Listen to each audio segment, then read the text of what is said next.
दुल्हन दुल्हन वेगळं लक्षात ठेवा. विश्वासणारा हा दुल्हन नाहीये. दुल्हन म्हणजे प्रभूची पत्नी. आणि विश्वास साधारण believers, common believers. Common believers हा मागे बी जाऊ शकतो. विश्वासणारा देवाला सोडू बी शकतो, भोगू शकतो, भटकू शकतो. पण जी प्रभूची दुल्हन आहे, जी प्रभूची वधू आहे, ती कधीही मागे जाऊ शकत नाही. चोसिंग ऑफ द ब्राइड, एक दुल्हन का चुना जाणार. कारण स्वतः प्रभू आपल्यासाठी पत्नी शोधतो. दुल्हन ही कधी मागे जात नाही. दुल्हन वचनात कॉम्प्रोमाइज करत नाही. दुल्हन वचन तोडत नाही. दुल्हन देवाच्या विरुद्ध वागत नाही. दुल्हन कधी प्रेमो देवाच्या कामाला हायगा सुद्धा करत नाही. शापित असो, बायबल सांगतं, जो देवाच्या कामाला हाय करतो तो शापित असो. सांगितले शापित. दुल्हन म्हणजे प्रेमो परमेश्वराच्या प्रतिरूपाची पत्नी. तुम्ही आम्ही कोण आहोत ते बंद करा. सिस्टम बोलत का असं नंतर का असं काम ठेवलं. मेसेजला बसा तुम्ही. कोणाचं काम किती मोठे असतो, मेसेज फार महत्वाचा आहे. दुल्हन म्हणजे प्रेमो परमेश्वराची पत्नी, परमेश्वराचं प्रतिरूप. परमेश्वर आम्हाला बनवते, सजवते, घडवते, फार महत्वाचे प्रियन. आणि विश्वास कॉमन बिलीवर्स. जसं आम्ही पाहतो 5,000 जे लोक होते ते विश्वासणारे होते. हे जे लोक होते 5,000 ते फक्त विश्वासणारे होते. ते फक्त आले होते मच्छरोटी खाण्यासाठी प्रभूकडं. पण 12 प्रेषित, 12 संदेश ही दुल्हन होती. हे ज्यांनी जगाची उलटा परत केली ती दुल्हन होती. आणि जी क्वांटिटी होती ते विश्वासणारे होती. विश्वासणाऱ्यामध्ये दुल्हन कधीही जाऊ शकत नाही. दुल्हनचं जीवन वेगळं आहे कधी पण.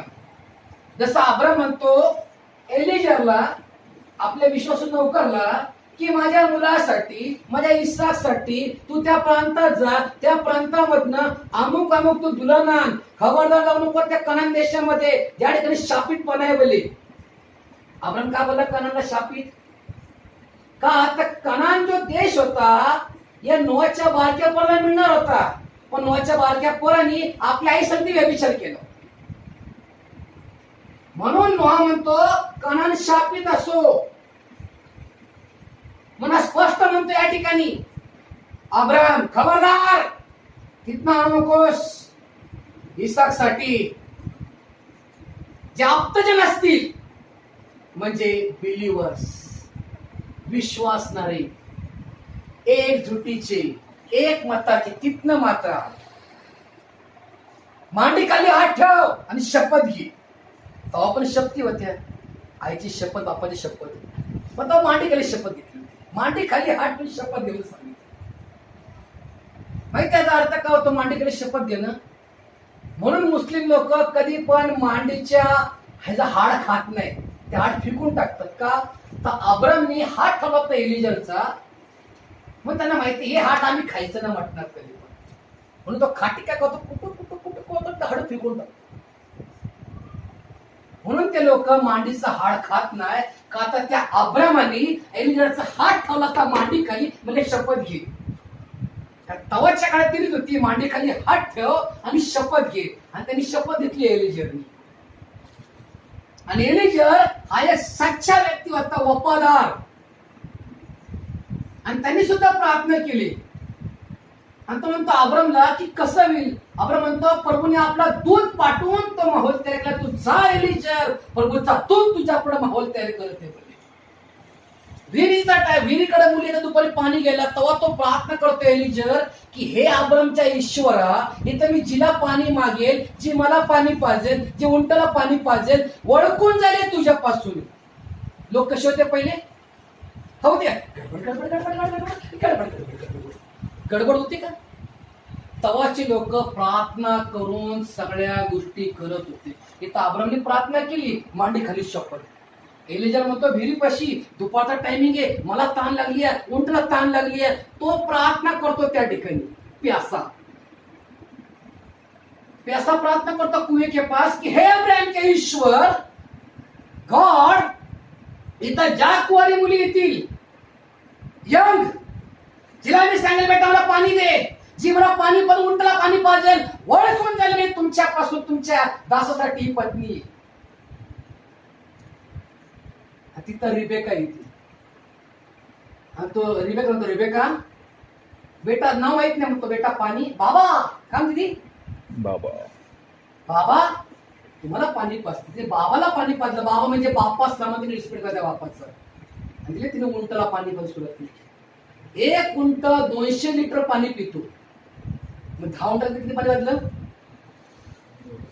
2 आणि आपल्या बोरला पाणी मागत, अरे मी देत अरे तू देत अरे तू देत अरे मी देत अरे तू देत, मी नाही दिलंच का? ही आपली मुलं. अहो तुम्ही नेत मी द्या का? काय सांगतो बाबा करू बघतो. ही आपले विचित्र. रिबेकानी बाबाला पाणी पाजून 10 उंटाला पाणी पाजलं. 1 उंट 200 लिटर पाणी पितो. मग तिने किती वेळा पाणी काढलं असेल विहिरीत ना? तवाच्या लोकांमध्ये रिस्पेक्ट होता. तिने बाबाला पाणी पाजलं आणि 10 उंट होते. 10 1 उंट नाही 10 उंट होते. हो 10 उंट म्हणजे 10 आदमिया. तवाची रिबेका ही दुल्हन, तवाचा अब्राहम तो एक संदेष्टा. He is a prophet. आणि ती जी कुवारी होती दुल्हन, ती दुल्हन तुम्ही आम्ही आहे. ती रेबेका ती कुवारी होती, तिने पती पाहिला नव्हता. आज आम्ही सगळे दुल्हन आहोत आणि तो दुल्हा आहे. म्हणून आम्हाला आमच्या शरीर कलंकित नाही करायचा, पाप नाही करायचा. आम्हाला डाग विरहित सुरकुती विरहित पाहिजे. कारण प्रभूची पत्नी कशी पाहिजे? कलंकित नाही पाहिजे. कुठला कलंक नाही पाहिजे तुमच्या आमच्या जीवनामध्ये. व्यभिचार तर सर्वात घाण कलंक आहे. आत्मिक व्यभिचार तर सर्वात मोठं पाप आहे. की माहिती असून पाप करणे आत्मिक व्यभिचार. वचन तोडणं आत्मिक व्यभिचार. आणि आत्मिक व्यभिचारला देवाच्या प्रवेशच नाहीये. No entry. हे जे उदाहरण आहे, हे उदाहरण शेवटच्या काळाचा संदेश आहे प्रियांनो. ही जी रिबेका होती कुवारी, ती दुल्हन ही शेवटच्या काळाची मंडळी लाउदिकिया. आणि जो एलिया प्रार्थना करतो आणि जे अब्राहमचं स्थान आहे, हे फार मोठा मेसेज, दुल्हनचा मेसेज शेवटच्या काळात संदेश वधूसाठी उत्पत्तीमध्येच घडले प्रियांनो. उत्पत्तीमध्येच घडले ब्राईडचा मेसेज. उत्पत्तीमध्ये घडले मेसेज ब्राईडचा संदेश. उत्पत्तीच्या पुस्तक मध्ये पहिलं पुस्तक. आणि या पहिल्या 5 पुस्तकाचा लेखक मोजेस आहे. Moses, Musa, the profit of the Moses. कोण लिहिले पहिले 5 पुस्तकं?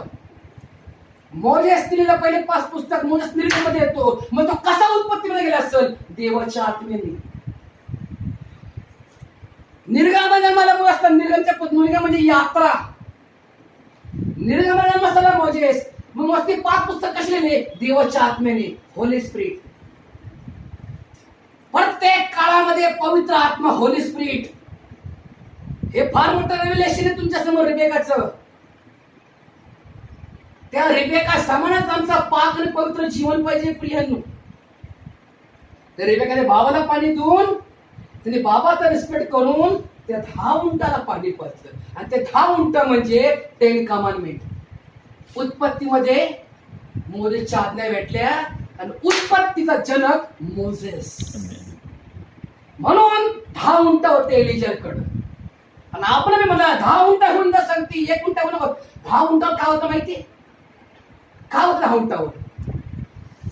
10 उंटावर प्रियांनो मानपानच्या वस्तू होत्या. तेव्हा एक रीत होती.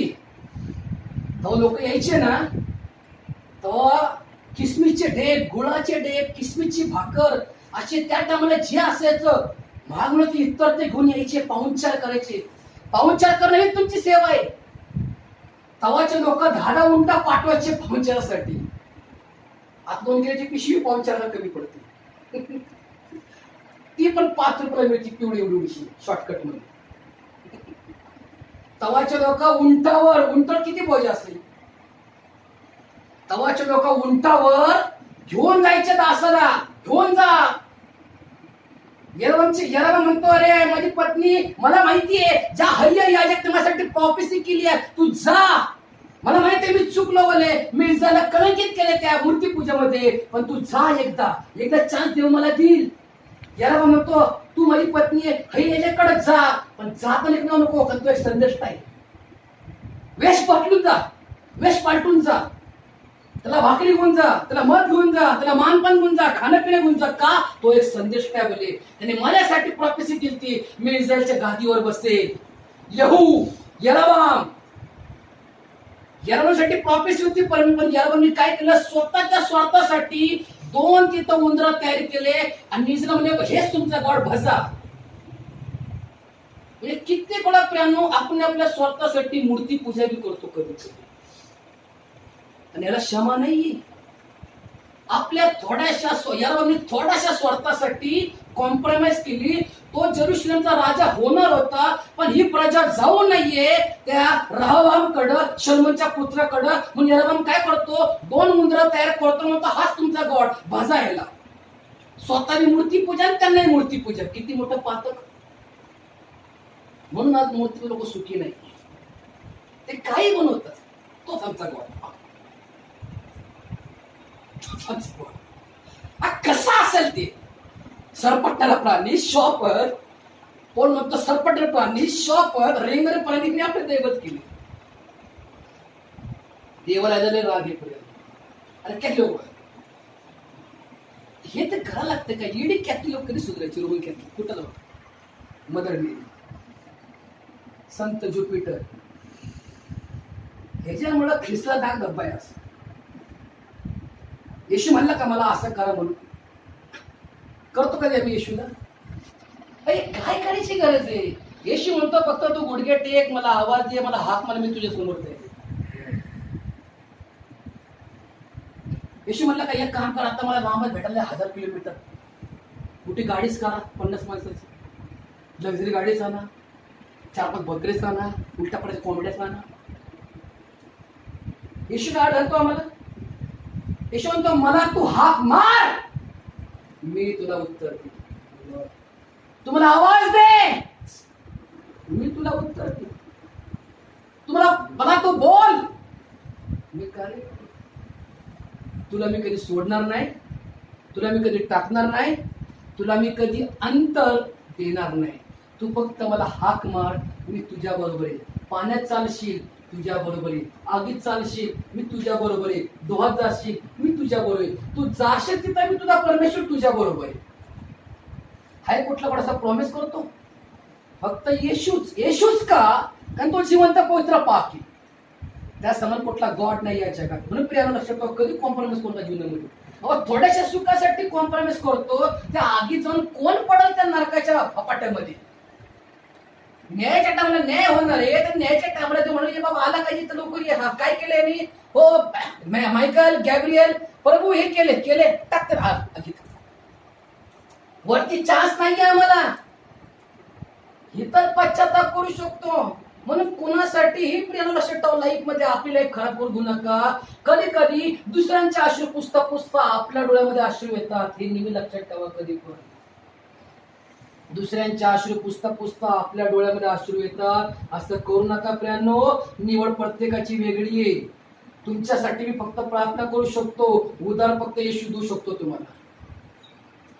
पश्चाताप तुम्ही तुमचा केला पाहिजे, माझा पश्चाताप मी केला पाहिजे. कारण माझा हिशोब मला, तुमचा हिशोब मला वाढला द्यायचा आहे. पाळा काय करतील? फक्त मेंढ्यासाठी प्रार्थना करतील, संदेश देतील, हाटून प्रार्थना करतील, मध्यस्थी प्रार्थना करतील, तुम्हाला घेऊन चालतील या जंगलाच्या सफरमध्ये. पण तुमचं जीवन गॉडसाठी कनेक्टेड पाहिजे. मोसेसकडे 20 लाख लोक होते, पण गेले फक्त 2 जोशवाने खाली. 20 लाख लोक देवाने वस्तू, देव वैतागला त्या लोकांना. वस्तू गेले 20 लाख लोक. देव जाळून टाकतो. देवाला कधी वैताग आला ना आमचा, देव मारून टाकतो. म्हणतात मारून टाका हे लोक, हे कटकट लोक सारखी तेच तेच तेच तेच तेच. देवाला आमचा कंटाळा येतो प्रियांनो. म्हणून आम्ही देवाला घेऊन वागलं पाहिजे, भक्तिभावाचं जीवन पाहिजे, प्रार्थनेशील लाईफ पाहिजे. आणि एखाद्या व्यक्ती ऐकत न सोडून द्यायचं. यात सगळ्याची निवड नाही. आणि सरळ कुटुंब गेले असं दाखवा मला बायबल की अख्खं कुटुंब उच्चरलेलं रॅप्चर मध्ये. 2 पैकी 1 काय सांगितले? 2 पैकी 1. दोघी दळत बसतील, 2 पैकी 1. दोघं शेतात जातील, 2 पैकी 1. दोघं निजले असतील, 2 पैकी 1. 2 पैकी 1च सांगितले, 2 पण नाही सांगितले. मग काय विचारतो की किती कमी लोक जातील देवाच्या राज्यात? इथं कधी लिहिलंय का पूर्वले 10,000 लोक जातील, 1 लाख जातील, 20 लाख जातील? 1,24,000 ते कोण आहे? याकोबची वंशावळी आहे. ते यहुदी लोक आहे, इस्रायल लोकांचा फक्त उल्लेख केला रेव्हलेशन पुस्तकामध्ये. 1,44,000 ते लोक वेगळे आहेत. त्या संगीदास वेगळे आहेत. आम्ही यहुदी नाहीये, आम्ही इस्रायल लोक नाहीये, आम्ही फक्त अब्रामचे संतान आहोत. अब्राम आमचा बाप आहे, आम्ही अब्रामचे संतान, असं म्हणा प्रार्थनेमध्ये. अब्राम आमचा बाप आहे, आम्ही अब्रामचे संतान, आम्ही अब्रामचे संतान आहोत, विश्वाची संतान आहोत, आम्ही इब्राहिमचे लेकर आहोत. अब्राम एक विश्वासणारा होता आणि अब्राम हा मूर्ती पूजक होता, विधर्मी होता, म्हणून आम्ही विधर्मात नाव. अब्राम इस्रायल नव्हता, अब्राम यहुदी नव्हता. अब्राम हा एक 13चा मुलगा होता, मूर्ती विकणारा बाजारात. म्हणून त्या अब्रामला गॉडने निवडलं आणि ते लोक इब्राहिम म्हणतात, आम्ही अब्राहम म्हणतो आणि अब्रामचे संतान तुम्ही आम्ही. म्हणून प्रार्थनेने म्हणायचं की अब्राम आमचा बाप आहे ना, आम्ही अब्रामचे संतान आहोत. आणि अब्रामचे संतान म्हणजे कसे पाहिजे? पूर्णपणे विश्वासणारे आणि फक्त चालायचं वाटच्या मागे. अब्राम पुढे थांबला कुठं? मुक्काम पोस्ट नाही. मुक्काम केले की वादळ यायचं, मुक्काम केले की शत्रू यायचे, मुक्काम केले की शत्रू डेर लुटायचे. मुक्काम पोस्ट कुठं होता अब्रामचा? मुक्काम ठोकला की शत्रू लुटायचे. त्यांना का लुटायचे? की पुढचा प्रवास कोण करत. तर कधी कधी देव आम्हाला सांगतो की तू ते ठिकाण सोड, तू ते नगर सोड, तू ती जागा सोड, ते प्रांत सोड. सोडावं लागतं. किती वेळ धरून बसतो आम्ही तेच. कधी कधी देव म्हणतो ते सोड, कधी कधी गॉड म्हणतो त्या ठिकाण सोडून तू आता त्या प्रांतात जा, तू त्या शहरात जा, आता तू त्या ठिकाणी जा, कारण बाद झालं तुझी दृष्टी संपली. आता तुला त्या प्रांतात मी आता सेवा ठेवली. हालेलुया. म्हणून माझ्या भाऊ आणि बहिणींनो, प्रियांनो, आम्हाला देवामध्ये घेऊन जीवन जगायचं. आणि आम्ही सगळे अब्रामचे संतान आहोत प्रियांनो, विश्वासाचे संतान आहोत प्रियांनो. आम्हाला स्वतःच बी नाही ऐकायचंय, आम्हाला एक पवित्र शास्त्राचं ऐकायचं. लक्षात ठेवा, बॅक टू द बायबल. कधी कधी आम्ही स्वतःच चालवतो, ते सुद्धा चालत नाही प्रियांनो. आम्ही बायबल नुसारच चाललो पाहिजे. आता दाऊदने काय केला? आपल्या बुद्धीचा वापर केला. संदूकची पेटी कशी आणली पाहिजे? 4 लेवी पाहिजे, पुढे तो नाचला पाहिजे, क्वालिटी टीम पाहिजे. त्याने आपल्या बुद्धीचा वापर करून काय केलं? बैलगाडी तयार केली, बुलेट कार. आणि ती बैलगाडी सोन्याने मंडवली. आणि त्यात तो काय आणतोय? संदूकची पेटी.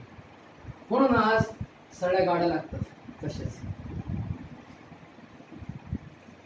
त्याने जी रॅली काढली ती रॅली आज मी चालू. तो दाऊदचा जो आत्मा होता, नीट लक्षात ठेवा संदेश. आज तुम्ही नीट ऑब्झर्व करा, डीप थॉट शिकवतोय. डेव्हिडने ज्या आत्म्याने बैलगाडी तयारी केली ती बुद्धी घाणेरडी होती. त्याने आपल्या घाणेरड्या विचारात एक बैलगाडी तयारी केली, त्याला सोन्याने मंडवलं. त्यात त्यांनी पवित्र संदूकची पेटी ठेवली शापित गाडीमध्ये. आणि शापित माणूस बसवला गाडीमध्ये. तिथं कोण होता शापित? उजिया नावाचा व्यक्ती. बैल खसल्यामुळं संदूकची पेटी पडू नये मग त्यांनी हात ठेवला त्या संदूकच्या पेटीवर, वरतून सांगत होतं आणि तो जागेवर मेला. उजिया तडाखा बसला देवाचा. आणि तो व्यक्ती का मेला? चांगलं काम करताना असं मरण का आलं? दाऊदला 3 महिन्यापर्यंत पुढचा धाक बसला. 3 महिने ओवेल गिदोन तिथल्या घरी कराचा कोष ठेवण्यात आला आणि त्यांना गॉडनी भरभराट दिली, कारण त्यांच्या काळामध्ये पवित्रता होती. आमेन. बैलगाडीमध्ये पवित्रता होती का? Bullet car. कारण 2 प्राणी होते आणि 2 प्राण्याच्या ज्या प्राण्याला गॉडनी बनवलं त्या प्राण्यावर परमेश्वर कसा बसेल? बसेल का गॉड? डेव्हिडनी 2 तिथं दोन बैल ठेवले आणि बैलच्या वर लाकडी त्या ठिकाणी बैलगाडी तयार केली, सोन्याने मंडवली आणि त्यात काळाचा कोश. मग देव म्हटलं सर मला कुठं गणतो पहा. 4 लेवी पाहिजे होते. काय पाहिजे होते? तसे चर्चला सुद्धा 4 लेवी चांगले असले ना तर बरोबर संदूकची पेटी गुणगुणारे व्यवस्थित चालतील हरल्या म्हणून. 4 पिलर चांगले पाहिजे. कसे पाहिजे? एका आत्म्याचे, एका विचाराचे. ह्याचा पूर्व, ह्याचा पश्चिम, ह्याचा दक्षिण, ह्याचा पटत नाही. असाचे तसं चर्चला 4 पिलर कसे पाहिजे? कसे पाहिजे? 4 पिलर म्हणजे 4 लेवी होते आणि 4 लेवी लोकांच्या खांद्यावर काय पाहिजे? कराचा कोश पाहिजे. चर्च मध्ये असे खांदे पाहिजे ना, पास्टर किती वजा द्या, आम्ही ना वाकणार, वजा द्या हो द्या हो. असं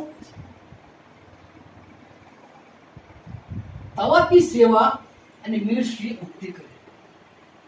खांदा कसा पाहिजे? मजबूत पाहिजे. कितीही वजा टाका.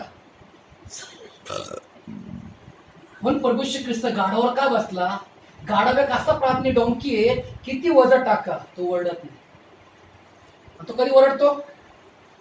त्याला सापा म्हणा की वडा सुटतो. त्याला मारला तर ओरडतो. वजन टाकलं ओरडतो का? म्हणून येशू ख्रिस्त गाढवावर बसला. तसं येशू ख्रिस्त या गाढवामध्ये बसलेलं आहे.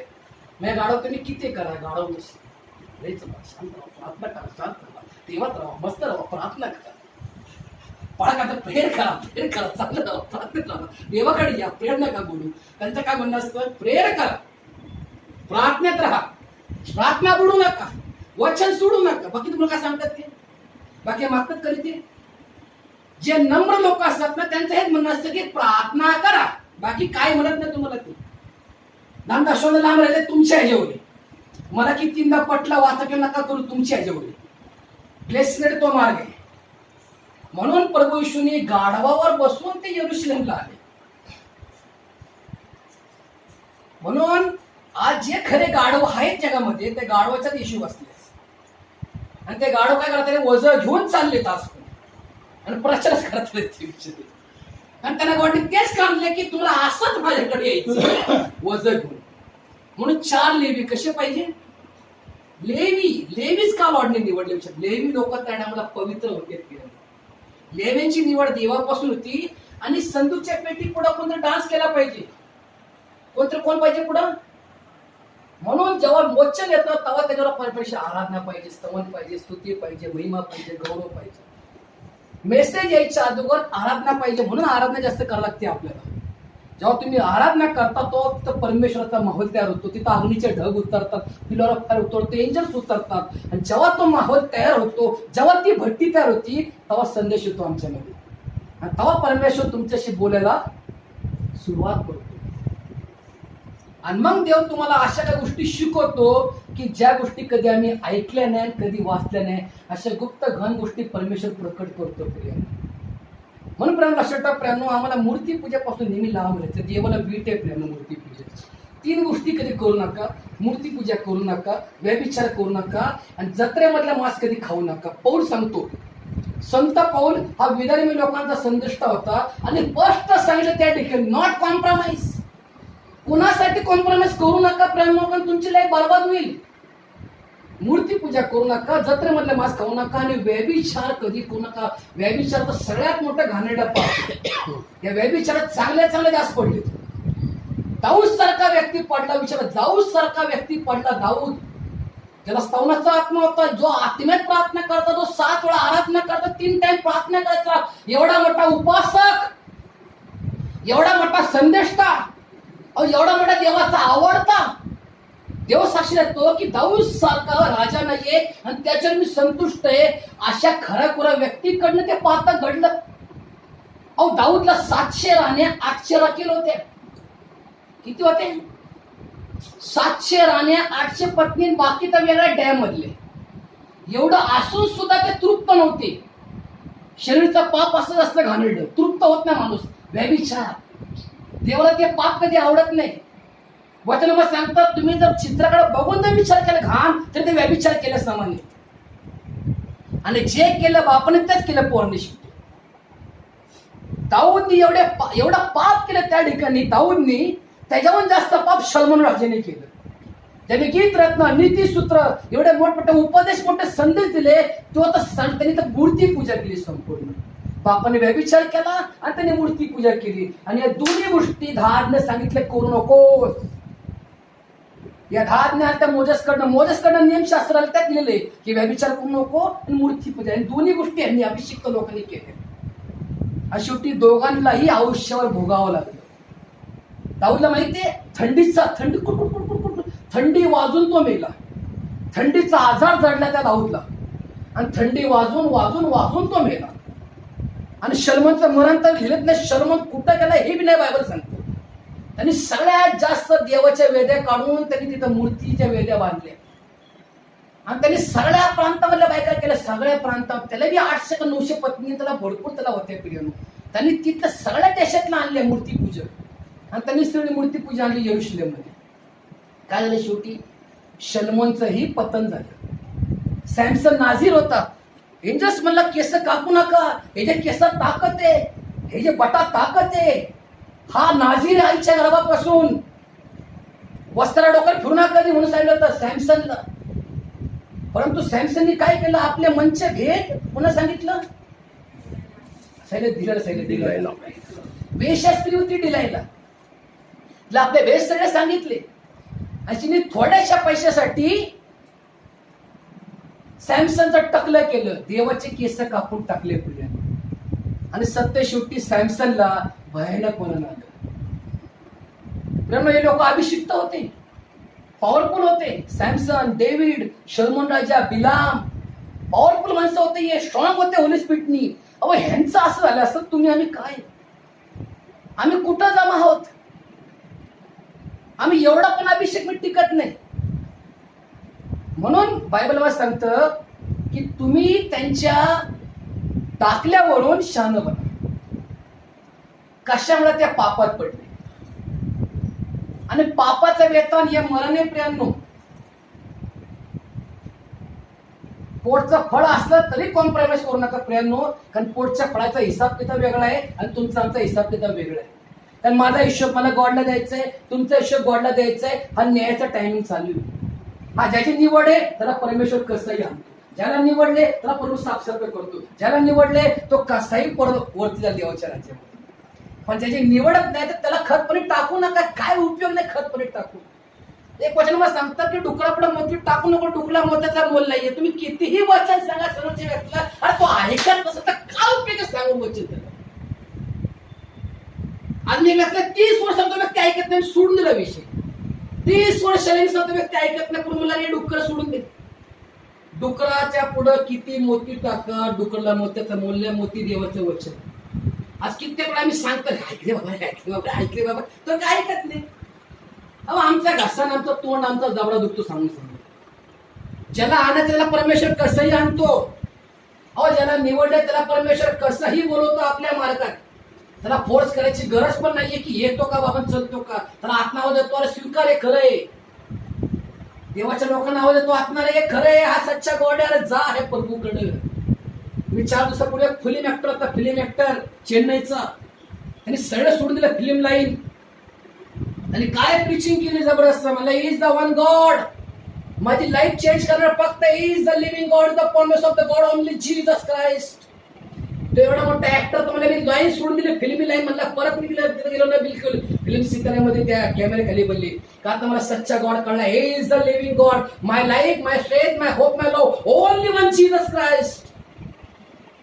फिल्म ऍक्टर होता चेन्नईचा, फार मोठा रिच होता, श्रीमंत, आणि सगळा सोडला प्रभूसाठी. आणि आज तो बिचारा प्रचार करतो मोठ्या मोठ्या पुलपीटवर. तो बाहेर गावाला असतो प्रचारामध्ये. फर्स्ट म्हणतो my life, my strength, my hope, only one Jesus Christ. आज या आमचं आज कबुली पाहिजे. आज आमची कबुली पाहिजे. माझं जीवन, माझी लाईफ, माझं career, my job, my hobbies, my life, my strength, my hope, my power, my thought, my happiness, only one Jesus Christ. सर्वस्व येशू पाहिजे. येशूच्या पुढे काय आहे? काय येशूच्या पुढे? अहो तो कचऱ्याला कोठवली करतो आणि तो कोठवला कचरा करतो अर्ध्या सेकंदात. माझा प्रभू कचऱ्यातनं कोठ्यावधी करतो आणि तो कोठ्यावधीला कचरा करतो अर्ध्या मिनिटात. एवढा सामर्थ्य माझ्या येशूमध्ये. 76 महिन्यात एका युवक कैसा आहे भला. मी अनुभव घेतला माझ्या प्रभूचा की तो किती चांगला आहे. अहो ज्यांनी त्याकडे पाहिले ते प्रकाश पावले, त्यांचे मुखी लगेच काळवटणार नाही. ज्यांनी पाहिलं प्रभूकडे व ते कधी ज्याकडे बघत नाही, ते बघत नाही की माझं जीवन कसं होतं. एकच बघतात येशू आहे संती राज, this is my life, my lord, my only one rock, only one Jesus Christ, my life. ज्यांनी पाहिलं येशूकडेच बघतात, कुठे बघत नाही. त्यांना माहिती येशूकडे छुटकार आहे, येशूकडे चंगाई आहे, येशूकडे रॅप्चर आहे, येशूकडे जीवन आहे. येशूशिवाय काय नाही प्रियांनो. येशूच्या जीवनात गेला तुमच्या आमच्या तर आम्हाला काय डिमांड नाहीये. लुसिफर बसला बाजूला, ये बाबा बस माझ्या गाडीमध्ये. म्हणून आज आम्हाला गर्व आहे, आज आम्हाला